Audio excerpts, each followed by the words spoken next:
નમસ્તે વિદ્યાર્થી મિત્રો, લાસ્ટ લેક્ચરમાં આપણે બેટરી વિદ્યુત રાસાયણિક કોષમાં પ્રાથમિક કોષમાં સુપર કોષ અને મર્ક્યુરી કોષની ચર્ચા કરી. આજે દ્વિતીય કોષ કે જે કોષ એક વખત ડિસ્ચાર્જ થઈ ગયા બાદ એને જો ચાર્જિંગ કરી શકાય તો એવા કોષને દ્વિતીય કોષ તરીકે ઓળખવામાં આવે છે. તો આ દ્વિતીય કોષમાં પહેલા આપણે લેડ સંગ્રાહક કોષ લેશું. સંગ્રાહક કોષ લેડ સંગ્રાહક કોષની રચનાની અંદર આપણે એનોડ તરીકે લેડ ધાતુની પ્લેટ લેવાની છે. કેથોડ તરીકે પણ લેડ ધાતુની પ્લેટ છે, પણ એની સપાટી ઉપર PbO2 નું અસ્તર લગાવેલું હોય એવી લેડ ધાતુની પ્લેટ એટલે PbO2 કેથોડ તરીકે લેશું. વિદ્યુત વિભાજ્ય દ્રાવણમાં 38% વેઇટ બાય વેઇટ સાંદ્રતા ધરાવતું H2SO4 છે એનું દ્રાવણ લેવામાં આવશે. આ ધ્યાન રાખવાનું છે. અને એની રચનામાં આપણે ટેક્સ્ટબુકમાં એકથી વધારે લેડ સંગ્રાહક કોષ શ્રેણીમાં જોડ્યા છે. એટલે બેટરીની રચના કેવી હોય છે, કારણ કે આ કોષ બેટરીની અંદર ઉપયોગમાં લેવામાં આવે વાહનોની બેટરીમાં. તો આ એક એનોડ છે જે Pb છે અને કેથોડ તરીકે PbO2 ની પ્લેટ હોય અને દ્રાવણમાં વિદ્યુત વિભાજ્ય દ્રાવણ તરીકે H2SO4 એનું દ્રાવણ લેવામાં આવે અને આ કોષ એક વખત ડિસ્ચાર્જ થઈ ગયા બાદ ચાર્જિંગ કરી શકાય છે. તો આની પ્રથમ પ્રક્રિયા આપણે છે કે ડિસ્ચાર્જિંગ પ્રક્રિયા લખશું. ડિસ્ચાર્જિંગ એટલે કોષ જ્યારે કાર્ય કરતો શરૂ થાય ત્યારે એનોડ અને કેથોડ વપરાશે. તો એ પ્રક્રિયાની અંદર એનોડ ઉપર ડિસ્ચાર્જિંગ પ્રક્રિયા દરમિયાન Pb છે એ દ્રાવણમાં રહેલા SO4-2 ની હાજરીમાં ઓક્સિડેશન પામશે તો Pb+2 બનશે, જે SO4 સાથે જોડાય PbSO4 અને 2 ઇલેક્ટ્રોન મુક્ત કરે. એટલે કેથોડ એનોડ ઉપર PbSO4 નું લેયર જમા થશે, બરાબર. અને કેથોડ ઉપર તો કે PbO2 જે છે એ PbO2 2 ઇલેક્ટ્રોન મેળવશે અને H+ ની હાજરીમાં અને SO4-2. તો અહીં Pb નો ઓક્સિડેશન આમ 4 છે, 4 માંથી +2 થશે એટલે +2 થશે એટલે SO4 સાથે જોડાશે એટલે PbSO4 બનશે અને પ્લસ ઓક્સિજન H+ સાથે જોડાય અને 2 મોલ H2O મળશે. એટલે બંને ધ્રુવ ઉપર PbSO4 ઉત્પન્ન થશે. કુલ પ્રક્રિયા લખવા જાય તો Pb એનોડ, PbO2 કેથોડ અને 4H+ અને 2 મોલ SO4-2 એમાંથી 2 મોલ PbSO4 અને 2 મોલ પાણી ઉત્પન્ન થાય છે. અને આ પ્રક્રિયા દરમિયાન તમે જોશો SO4 અને H+ વપરાય એટલે H2SO4 નું દ્રાવણ વપરાય છે પ્રક્રિયા દરમિયાન. H2SO4 ના દ્રાવણની શરૂઆતમાં ઘનતા ટેક્સ્ટબુકમાં નથી લખેલી, પણ શરૂઆતમાં ઘનતા 1.25 થી 1.35 ગ્રામ પ્રતિ મિલી જેટલી હોય છે.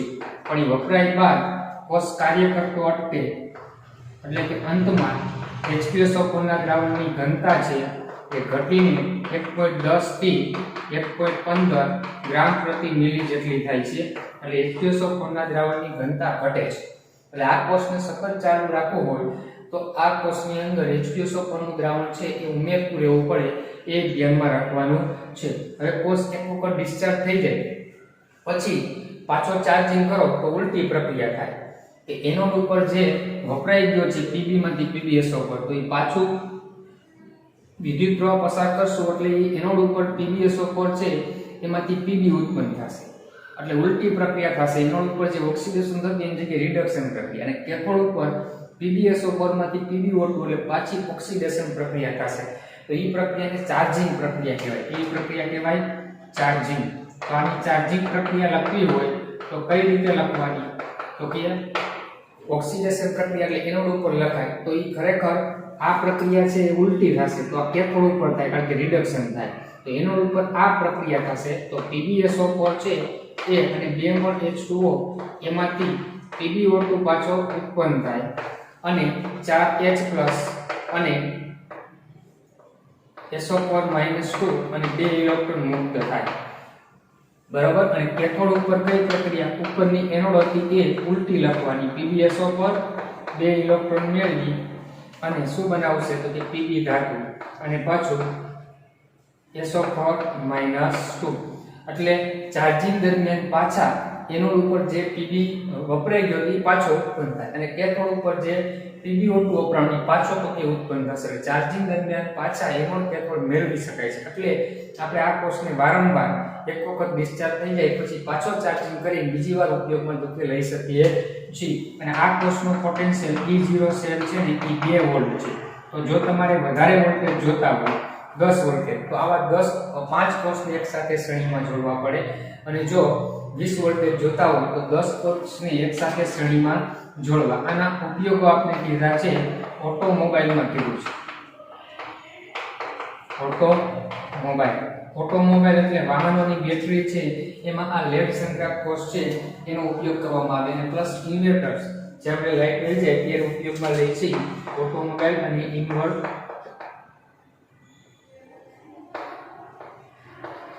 ઇન્વર્ટરમાં અથવા ઇન્વર્ટર્સની અંદર ઉપયોગમાં તો કે લેવામાં આવે. આ બેના મુખ્ય ઉપયોગો છે એ ધ્યાન રાખવાનું રહેશે. તો દ્વિતીય સંગ્રાહક કોષ માં ડિસ્ચાર્જિંગ પ્રક્રિયા અને ચાર્જિંગ પ્રક્રિયા બે ધ્યાનમાં રાખવાની. ચાર્જિંગ પ્રક્રિયા ટેક્સ્ટબુકમાં આપી નથી પણ કેમ લખાય એ જરાક ધ્યાનમાં રાખો.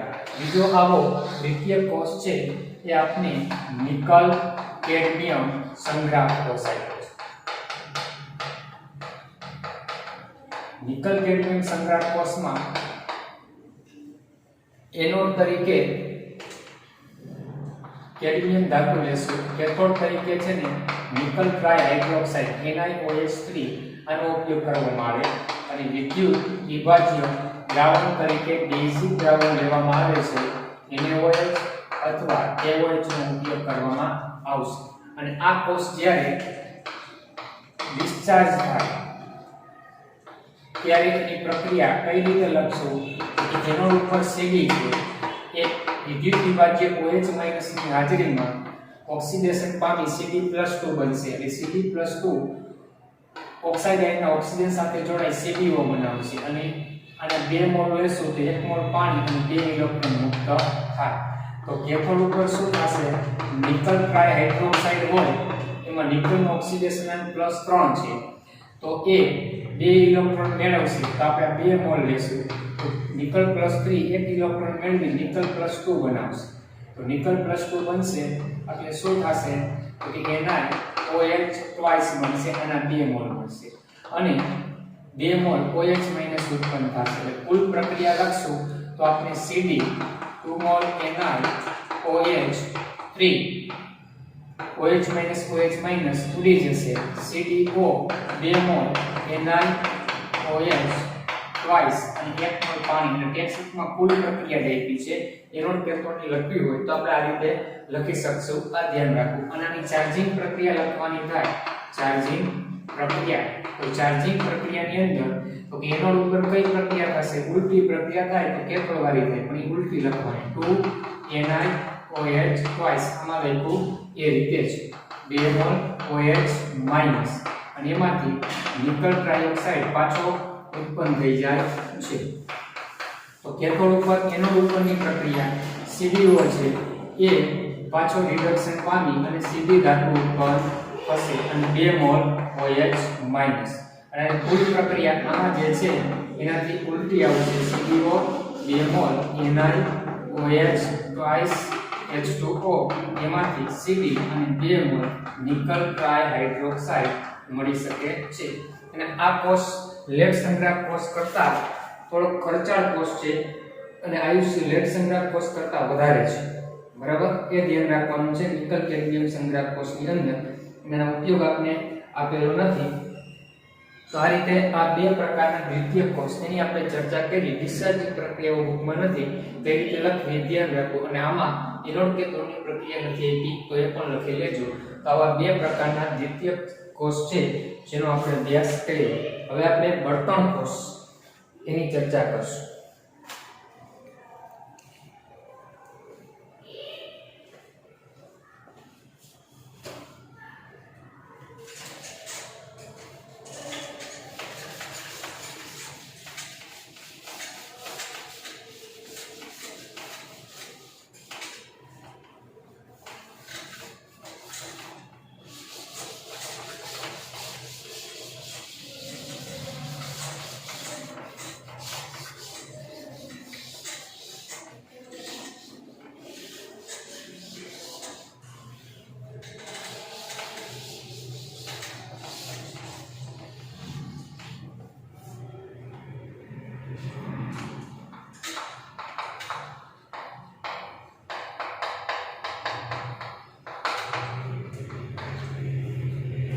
શરૂઆતના સમયમાં આપણે ઉર્જા મેળવવા માટે તો કે થર્મલ પ્લાન્ટ, બરાબર, એટલે કે તાપીય પ્લાન્ટ એટલે કે થર્મલ પ્લાન્ટ એટલે વિદ્યુત ઉત્પન્ન કરવા માટે કોલસો છે એનો આપણે ઉપયોગ કરતા.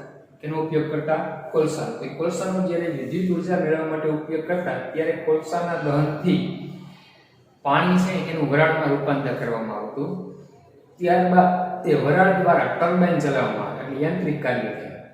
અને યાંત્રિક કાર્ય બાદ એ ટર્બાઇનની મદદથી પાણી છે એ પસાર કરવામાં આવે એમાંથી, અને ટર્બાઇનની મદદથી વિદ્યુત ઉર્જા ઉત્પન્ન થતી. તો આમાં એક કરતાં વધારે તબક્કામાં ઉર્જા રાસાયણિક ઉર્જામાંથી વિદ્યુત ઉર્જામાં રૂપાંતર થતી. કોલસામાં રહેલી રાસાયણિક ઉર્જાથી પ્રથમ પાણીનું વરાળમાં રૂપાંતર થાય એટલે દહન પ્રક્રિયા થઈ. ત્યારબાદ એ વરાળ દ્વારા ટર્બાઇન ચલાવવામાં યાંત્રિક ઉર્જા થાય અને પછી યાંત્રિક ઉર્જાનું વિદ્યુત ઉર્જામાં રૂપાંતર થાય. તો એકથી વધારે તબક્કામાં વિદ્યુત ઉર્જા મળતી રાસાયણિક ઉર્જામાંથી, જેના કારણે ઉર્જાનો વ્યય થતો. અને પ્લસ થર્મલ પ્લાન્ટમાં વિદ્યુત ઉર્જા ઉત્પન્ન કરવામાં આવે તેમાં વધુ પ્રદૂષણ ફેલાય છે. અને પ્લસ એની કાર્યક્ષમતા બહુ જ ઓછી 40% છે. થર્મલ પ્લાન્ટમાં 40% જ રાસાયણિક ઉર્જાનું વિદ્યુત ઉર્જામાં રૂપાંતર થાય. તો એ ઉર્જાનો ઓછો વ્યય થાય અને વધુ ઉર્જા મેળવી શકાય એના માટે બળતણ કોષની શોધ કરવામાં આવેલી છે. તો બળતણ કોષમાં બળતણ તરીકે આપણે છે એ કેનો ઉપયોગ કરીએ છીએ તો કે હાઇડ્રોજન વાયુ, ઓક્સિજન વાયુ, મિથેન વાયુ કે મિથેનોલ જેવા રાસાયણિક સંયોજનો બળતણ તરીકે ઉપયોગમાં લેવામાં આવે. અને એક જ તબક્કામાં જો રાસાયણિક ઉર્જાનું વિદ્યુત ઉર્જામાં રૂપાંતર થઈ શકે તો એવા કોષને બળતણ કોષ કહેવાય. બળતણ કોષ એટલે શું છે તો કે રાસાયણિક ઉર્જાનું એક જ તબક્કામાં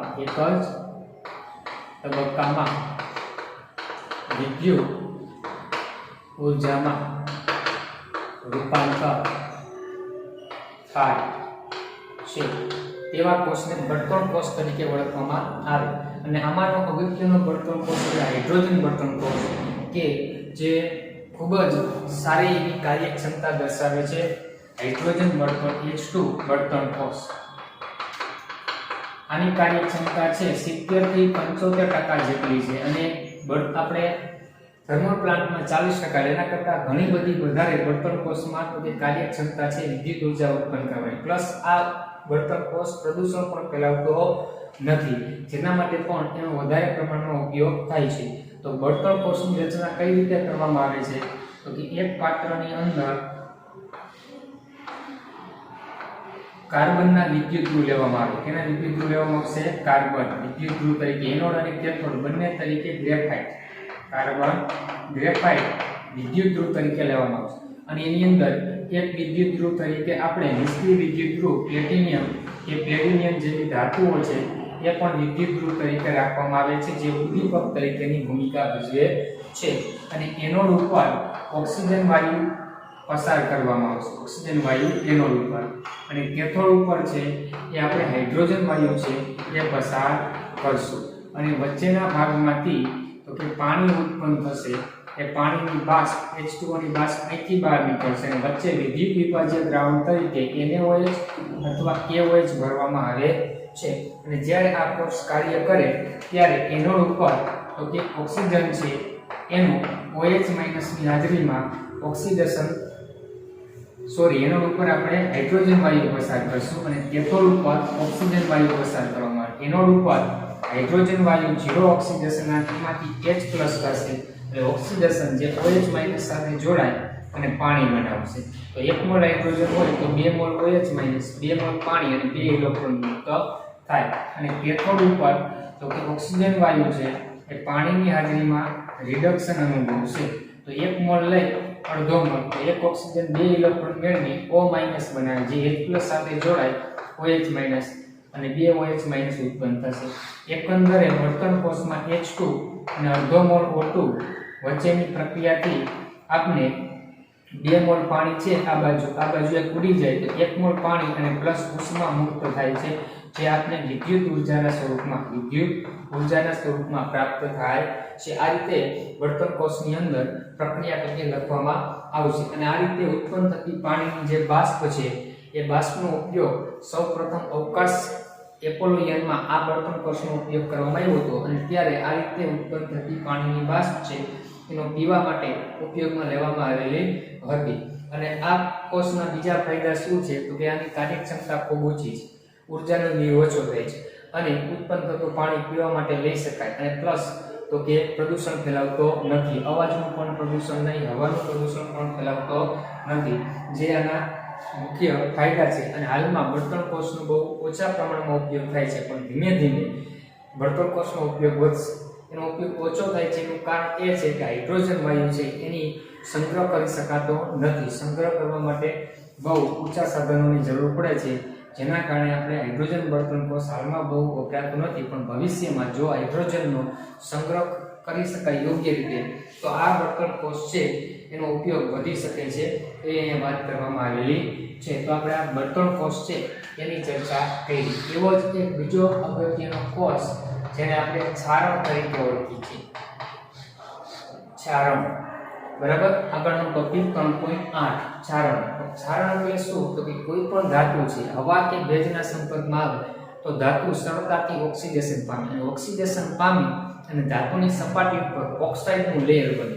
તો ધાતુ હવા કે ભેજની હાજરીમાંથી ઓક્સિડેશન પામી તેની સપાટી પર ઓક્સાઇડનું લેયર બનાવે, આ પ્રક્રિયાને આપણે છારણ તરીકે ઓળખીએ છીએ. છારણ એટલે શું તો કે ધાતુ અને હવા કે ભેજની હાજરીથી ધાતુ પર તેના ઓક્સાઇડ બનવાની ક્રિયાને શું કહેવામાં આવે છે? છારણ તરીકે ઓળખવામાં આવે છે.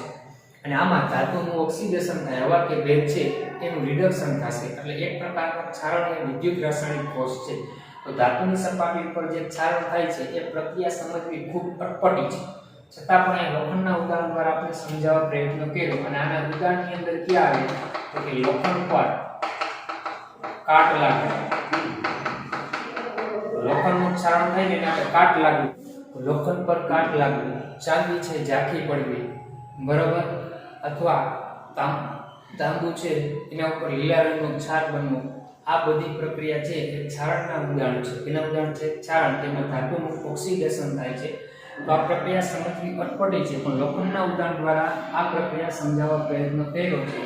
આપણે પહેલા ચેપ્ટરમાં જોયું કે ધાતુ ચોક્કસ પ્રકારનું બંધારણ ધરાવે, ચોક્કસ પ્રકારની સ્ફટિક રચના, છતાંય ધાતુ પદાર્થની સ્ફટિક રચનામાં ઘણી જગ્યાએ અનિયમિતતા હોય અથવા અન્ય પદાર્થની અશુદ્ધિ હોય, જેના કારણે જે અશુદ્ધિ હોય અથવા ઘટકોની ગોઠવણીમાં અનિયમિતતા હોય એવા ભાગ પર રહેલા લોખંડના પરમાણુઓ છે એ ઓક્સિડેશન પ્રક્રિયા અનુભવે છે. અને ખાસ કરીને લોખંડનો કોઈ ટુકડો તમને આપેલો હોય તો જ્યાં વળાંકવાળો ભાગ હોય એ ભાગમાં રહેલા લોખંડના પરમાણુ છે એ એનોડ તરીકે વર્તે, એના તરીકે વર્તશે એનોડ, અને એ ભાગ પર તો કે ઓક્સિડેશન પામશે. અહીંયા એનોડ પર ઓક્સિડેશન પ્રક્રિયા થશે તો લોખંડના પરમાણુ Fe Fe+2 માં રૂપાંતર થાય અને 2 ઇલેક્ટ્રોન ગુમાવે. આ ઇલેક્ટ્રોન લોખંડના પરમાણુ દ્વારા ઇલેક્ટ્રોન એવી સપાટીએ જશે કે લોખંડનો એ ભાગ છે એ હવા કે ભેજના સંપર્કમાં હોય, જે કેથોડ તરીકે વર્તશે. અને અહીંયા કેથોડ પર ભેજમાં રહેલ જે H+ હોય, બરાબર, એની હાજરીમાં, તો એ કેથોડ પર છે એ H+ ની હાજરીમાં શું થશે? હાજરીમાં O2 નું ઓક્સિડેશન થશે. O2 નું શું થશે? સોરી, રિડક્શન થશે. શું થશે? રિડક્શન. પણ H+ એને ક્યાંથી મળે તો કે વાતાવરણની અંદર CO2 હોય અને ભેજ H2 હોય, આ બે વચ્ચેની પ્રક્રિયાથી H2CO3 બને અને આ H2CO3 ના વિયોજન H+ ઉત્પન્ન થશે. તો આ H+ ની હાજરીમાં O2 છે એનું શું થશે તો કે રિડક્શન થશે, એટલે O-2 બનશે. શું બનશે? O-2. એમાંથી આપણે પાણી ઉત્પન્ન થશે. શું ઉત્પન્ન થાય? પાણી. તો હું આ 2 H+ લઉં ને તો અડધો મોલ લેવા પડે, તો 1 મોલ H2O મળે, આ રીતે ઉત્પન્ન થશે. પણ જો H+ ની ગેરહાજરી હોય, દર વખતે વાતાવરણમાં CO2 હોય જરૂર નથી, તો H+ ની ગેરહાજરી હોય ને તો કેથોડ ઉપર O2 ની જગ્યાએ H2O છે એનું તો કે રિડક્શન થશે. તો H2O છે એમાં H+ છે એ ઇલેક્ટ્રોન મેળવી અને H+ માં રૂપાંતર થશે. H2O છે એમાંથી તો ત્યારે O2 નું રિડક્શન થશે પણ H2O પાણીની હાજરીમાં થશે. H+ ની ગેરહાજરી હશે ત્યારે બે ઇલેક્ટ્રોન મેળવશે તો શું થશે? O-2 પાણીના H+ સાથે જોડાઈ OH- બનશે. તો H+ ની હાજરીમાં આ પ્રક્રિયા થાય, ગેરહાજરીમાં કેથોડ પર આ પ્રક્રિયા થશે. અને આગળ હજી આ Fe+2 છે એ પાછો ઓક્સિજન સાથે જોડાય અને Fe2O3 અને ભેજ સાથે જોડાય છે, જેને કાટ તરીકે ઓળખવામાં આવે. કેને ઓળખી છે? કાટ. એટલે કાટનું સૂત્ર આ ધ્યાન રાખવાનું છે. Fe+2 નું આગળ Fe+3 માં પણ તો કે ઓક્સિડેશન થાય. એટલે લોખંડ એવી ધાતુ છે કે એનો ઉપયોગ છે ઘણા બધા ક્ષેત્રોમાં થાય છે. બાંધકામમાં, બરાબર, મોટા મોટા મકાનોના બાંધકામમાં, પુલોના બાંધકામમાં, જેના કારણે જો લોખંડ છે એની ક્ષારણ થાય તો લોખંડની મજબૂતાઈ ઘટે અને એવા બાંધકામો છે એને નુકસાન થઈ શકે. એટલે લોખંડનું ક્ષારણ થતું અટકાવવું છે એની જરૂરી છે. તો લોખંડના ક્ષારણને અટકાવવામાં શું કરવામાં આવે? તો એક તો આપણે લોખંડની કોઈ પણ વસ્તુ હોય એને કલર કરી દે છે. એટલે કલર કરવાથી લોખંડનું ક્ષારણ અટકે. અથવા એના ઉપર ચોક્કસ રસાયણો છે એનું લેયર લગાવવામાં આવે. એવા ચોક્કસ રસાયણોમાં આપણે બિસ્ફિનોલ છે એવું પણ કીધેલું છે કે એનું લેયર લગાવવાથી, એટલે કે એને વેક્સ કહેવાય, વેક્સ કરવાથી તો કે શું થશે?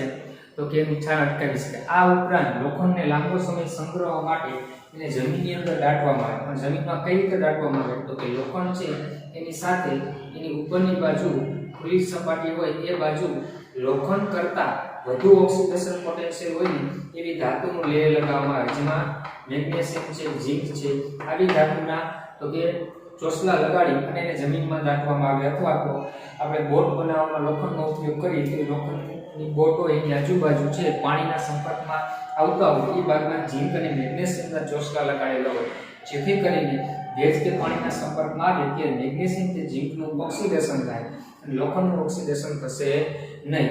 જેના કારણે આ મેગ્નેશિયમ ઝિંક છે એ ખવાઈ જશે પણ લોખંડ ખવાશે નહીં. તો ત્યારે આ મેગ્નેશિયમ અને ઝિંકના ચોસલાને બલિદાન આપનાર એનોડ કહેવાય. કારણ કે પોતે ઓક્સિડેશન પામે છે પણ લોખંડના પરમાણુ ઓક્સિડેશન પામવા દેતા નથી. આ ઉપરાંત આપણે લોખંડની સપાટી ઉપર ઝિંકનું લેયર લગાવી છે, તેનું ઝિંક ધાતુ. એ ઝિંક ધાતુનું લેયર લગાવી છે અને આપણે શું કહીએ છીએ? ગેલ્વેનાઇઝેશન કહેવામાં આવે. તો ગેલ્વેનાઇઝેશન કરવાથી પણ લોખંડનું ક્ષારણ અટકાવી શકાય છે. તો આ રીતે લોખંડનું ક્ષારણ અટકાવી શકાય. ગેલ્વેનાઇઝેશનમાં લોખંડ દૂર થઈ જાય પછી પણ લોખંડનું ઓક્સિડેશન થતું નથી, કારણ કે Feમાં ઝિંકમાંથી Zinc+2 બને એટલે Zinc+2 ના પરમાણુ લોખંડની સપાટી ઉપર છે, જેના કારણે આયનના પરમાણુઓ છે એ હવા કે ભેજના સંપર્કમાં આવતા નથી, એટલે ઓક્સિડેશન થતું નથી. તો આ રીતે આપણે લોખંડનું ક્ષારણ અટકાવવા માટે કયા ઉપાય લેવા એ પણ ધ્યાનમાં રાખવાનું છે. તો આ રીતે આ ક્ષારણ એક પ્રકારનો વિદ્યુત રાસાયણિક કોષક છે એ ધ્યાન રાખવું. ટેક્સ્ટબુકમાં પ્રક્રિયામાં પોટેન્શિયલ લખ્યા છે, પોટેન્શિયલ આપણે લખવા નથી પણ જાણકારી માટે લખ્યા છે કે તમે જોશો તો Fe નો રિડક્શન પોટેન્શિયલ ઓછો હશે અને O2 નો વધુ હશે. તો ઓછો હોય એનું ઓક્સિડેશન થાય, વધુ હોય એનું રિડક્શન, એ કહેવા માટે આપેલા છે. હવે ચેપ્ટરની થિયરી પૂરી. એક થિયરી તમને વધારાની છે એ કહી દઉં, એ જરા ધ્યાનમાં રાખવાની છે.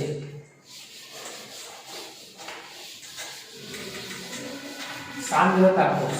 સાંદ્રતા કોષ એક પ્રકારનો વિદ્યુત રાસાયણિક કોષક છે, પણ આપને ટેક્સ્ટબુકમાં ડાયરેક્ટલી આપેલો નથી.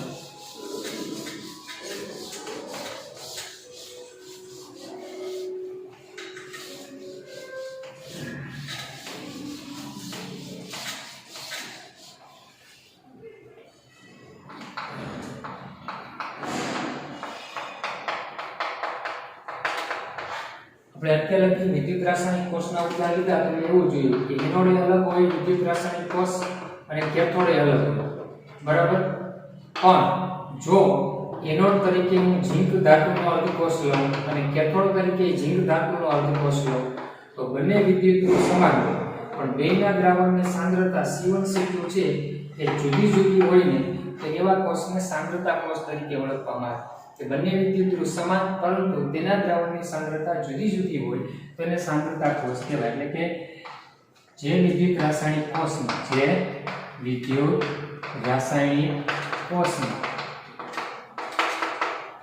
વિદ્યુત ધ્રુવ શું હોય સમાન, પરંતુ તેના દ્રાવણની સાંદ્રતા શું હોય જુદી જુદી, તો તેને શું કહેશું સાંદ્રતા કોષ કહે છે. અને હંમેશા ધ્યાન રાખવાનું કે એમાં કઈ સાંદ્રતા વધારે હોય, તો કે સાંદ્રતામાં કયા દ્રાવણની સાંદ્રતા વધારે હશે, તો કે એનોડ વાળા દ્રાવણ કરતા કેથોડના દ્રાવણની સાંદ્રતા વધારે લેવામાં આવે તો જ સાંદ્રતા કોષ કહેવાય. ઉદાહરણ તરીકે જુઓ Zn Zn+2 0.1 મોલર છે, ક્ષાર સેતુ અહીં Zn+2 નું દ્રાવણ છે પણ એની સાંદ્રતા 1 મોલર છે, તો આ સાંદ્રતા કોષ કહેવાય. બે અલગ સમાન વિદ્યુત ધ્રુવ સાંદ્રતા અલગ અલગ પણ કેથોડની વધારે. આવી જ રીતે કોપર +2 0.01 મોલર સાંદ્રતા, ક્ષાર સેતુ કોપર+2 0.1 મોલર સાંદ્રતા, તો આ પણ સાંદ્રતા કોષ કહેવાય. એવી જ રીતે પ્લેટિનિયમ હાઇડ્રોજન વાયુ છે H+ એની સાંદ્રતા 0.1 મોલર છે. કેથોડ પર પણ હાઇડ્રોજન વાયુ હોય પણ એની સાંદ્રતા 1 મોલર છે, તો આ પણ સાંદ્રતા કોષ છે. એટલે બંને વિદ્યુત ધ્રુવ સમાન હોય પણ બેના દ્રાવણની સાંદ્રતા અલગ અલગ હોય તો એને સાંદ્રતા કોષ કહેશું. અને આવા કોષ માટે E0 સેલની કિંમત હંમેશા 0 વોલ્ટ થશે. કેવી થશે? 0. શું કામ? પ્રામાણિક કોષ પોટેન્શિયલ કઈ રીતે ગણી છે? કેથોડનું રિડક્શન પ્રામાણિક માઈનસ એનોડ, તો બંને વિદ્યુત ધ્રુવ સરખા છે તો બંનેના પ્રામાણિક પોટેન્શિયલ સમાન હોય તો બેયનો તફાવત લ્યો તો 0 જ આવે. એટલે સાંદ્રતા કોષમાં હંમેશા E0 સેલ શૂન્ય જોવા મળે. હવે હું આ કોપર વાળા કોષ માટે નળ સમીકરણ લખવું હોય તો કેમ લખાય કે એનોડ ઉપર કોપરના ઓક્સિડેશન થી શું થશે? કોપર+2 બનશે. અને કોપર+2 ની સાંદ્રતા 0.01 મોલર છે અને 2 ઇલેક્ટ્રોન છૂટા પડ્યા. અને કેથોડ ઉપર તો કે કોપર+2 છે એનું રિડક્શન, પણ ક્યાં કોપર+2 0.1 મોલર છે એનું રિડક્શન થશે તો એમાંથી કોપર મળે. એકંદરે તમે જોવો તો કોપર+2 આ બે ઉડી જાય, કોપર+2 0.1 મોલર છે એમાંથી આપણે કોપર+2 0.01 મોલર મળ્યા. તો અહીંયા તમે જોશો તો એનોડ વાળા પાત્રમાં છે એ કોપરમાંથી કોપર+2 બને છે, એટલે એનોડના દ્રાવણની સાંદ્રતા 0.101 મોલર હતી એમાંથી વધારાના કોપર+2 દ્રાવણમાં આવશે એટલે એની સાંદ્રતા વધશે. અને કેથોડમાં 0.1 છે એમાંથી કોપર બને છે પછી કોપર+2 ની સાંદ્રતા ઘટશે. એટલે આપણે એવું કહી શકીએ કે સાંદ્રતા કોષમાં આયનોનું વહન કેથોડથી કઈ તરફ? કેથોડથી એનોડ તરફ થશે. કારણ કે કેથોડમાં છે એ સાંદ્રતા ઘટશે અને એનોડમાં સાંદ્રતા વધતી જશે. એટલે જ્યારે જો બેના દ્રાવણની સાંદ્રતા સમાન થઈ જાય તો આનો E સેલ છે એ 0 થશે. એ ધ્યાનમાં રાખવાનું છે. તો હવે આપણે આમાં નળ સમીકરણ કેમ લખાય? તો કે આ કયા કેથોડના દ્રાવણની સાંદ્રતા છે એને C2 કહી દેવાય, આ એનોડના દ્રાવણની સાંદ્રતા છે એને શું કહી દેવાય? C1 કહી દેવાય. તો આનું નળ સમીકરણ કેમ લખાય? તો કે E સેલ E0 સેલ -0.059 અને n બરાબર 2 આવે તો 2 અને log અંશમાં એનોડના દ્રાવણની સાંદ્રતા એટલે C1 છેદમાં કેથોડ એટલે C2. અને આ કોષના પોટેન્શિયલના મૂલ્ય પ્રમાણમાં બહુ જ આપણને નીચા જોવા મળશે. કેવા જોવા મળશે? નીચા. એ ધ્યાનમાં રાખવાનું છે. તો સાંદ્રતા કોષ ટેક્સ્ટબુકમાં નથી પણ રેફરન્સ બુકમાં આપ્યો છે, જોઈ લેજો, છતાંય લખી લેવાનું આ એટલે તમને કામ આવશે આગળ. તો સાંદ્રતા કોષ માટે E0 સેલનું મૂલ્ય 0 થાય અને કઈ રીતે એને ઓળખવા એ ધ્યાનમાં રાખવું.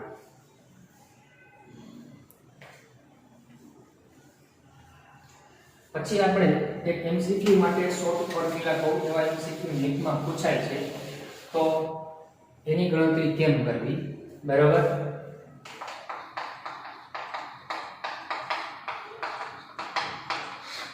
હવે તમને આવું કીધું હોય કે Fe+2 એમાંથી Fe એનો પોટેન્શિયલ x વોલ્ટ આપ્યો, Fe+3 એમાંથી Fe એનો પોટેન્શિયલ y વોલ્ટ આપ્યો. તો આપણે એવું કહીએ કે Fe+3 માંથી Fe+2 નો પોટેન્શિયલ ગણો કેટલો થાય. બરાબર. તો કેમ ગણવો? તો આના માટે છે ને એક શોર્ટ સૂત્ર યાદ રાખવાનું છે તમારે કે આની ગણતરી કરવી હોય E0 Fe+3 Fe+2 તો એના બરાબર, તો કે વધુ ઇલેક્ટ્રોનનો ફેરફાર કયા આયનમાં છે Fe+3 માંથી Fe3 માં, તો એનો પોટેન્શિયલ આપ્યો નહીં લેવાનો Fe+3 Fe, બરાબર.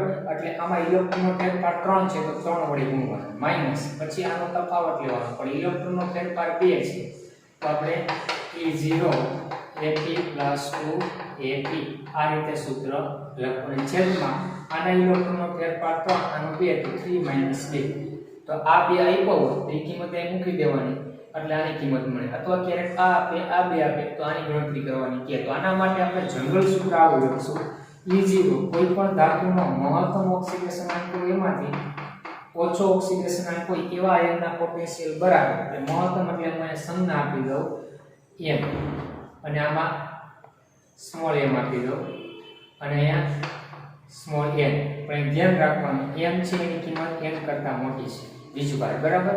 એના બરાબર E0 m + m માંથી એ ધાતુ બની ત્યારે તો m ગમે એટલો +5 વાળો ધાતુ 0 હોય તો ઇલેક્ટ્રોનનો ફેરફાર m જેટલો જ આવે એટલે m વડે ગુણી દેવાનો. એવી જ રીતે E0 m + n માંથી n ધાતુ તો આમાં 0 હોય તો n માંથી 0 બને તો ઇલેક્ટ્રોનનો ફેરફાર n જ હોય અને છેદમાં m - n. આ રીતે સૂત્ર યાદ રાખવું એટલે આના ઉપરથી દાખલા થઈ શકે. હવે નીટમાં JEE માં પૂછાયેલા. હવે બીજું ઉદાહરણ છે કોપર +2 માંથી કોપર અને કોપર +1 માંથી શું હોય કોપર હોય. તો કોપર +2 માંથી કોપરનો પોટેન્શિયલ આપણે શોધવાનો છે. આનો x આપે આનો y આપે. તો આનું સૂત્ર લખવું હોય તો કેમ લખાય તો કે E કોપર +2 કોપર પ્રામાણિક પોટેન્શિયલ +1 બરાબર મહત્તમ +2 છે ને તો એનો પોટેન્શિયલ કેમ લખવાનો કોપર +2 માંથી કોપર, પણ ઇલેક્ટ્રોનનો ફેરફાર 2 તો 2, અને અહીંયા E0 કોપર +1 માંથી કોપર ઇલેક્ટ્રોનનો ફેરફાર 1 વડે ગોઠવો, અને છેદમાં 2 અને આમાં 1 નો ફેરફાર તો 2 - 1. તો આ રીતે આ એક MCQ માં સરળતાથી શોર્ટ ફોર્મ્યુલાથી કરવાનું થશે. લોંગ મેથડ જો લાંબી થાય તેની જગ્યાએ શોર્ટ ફોર્મ્યુલાથી આ રીતે ગણતરી કરવી. એટલે બે ટોપિક ખાસ એક બધાના ધ્યાનમાં રાખવાના તમારે છે. હવે ઉદાહરણ અને લખાણ સંબંધિત સ્વાધ્યાય એ હવે પ્રશ્ન આપણે આવતા લેક્ચરમાં ચર્ચા કરશું.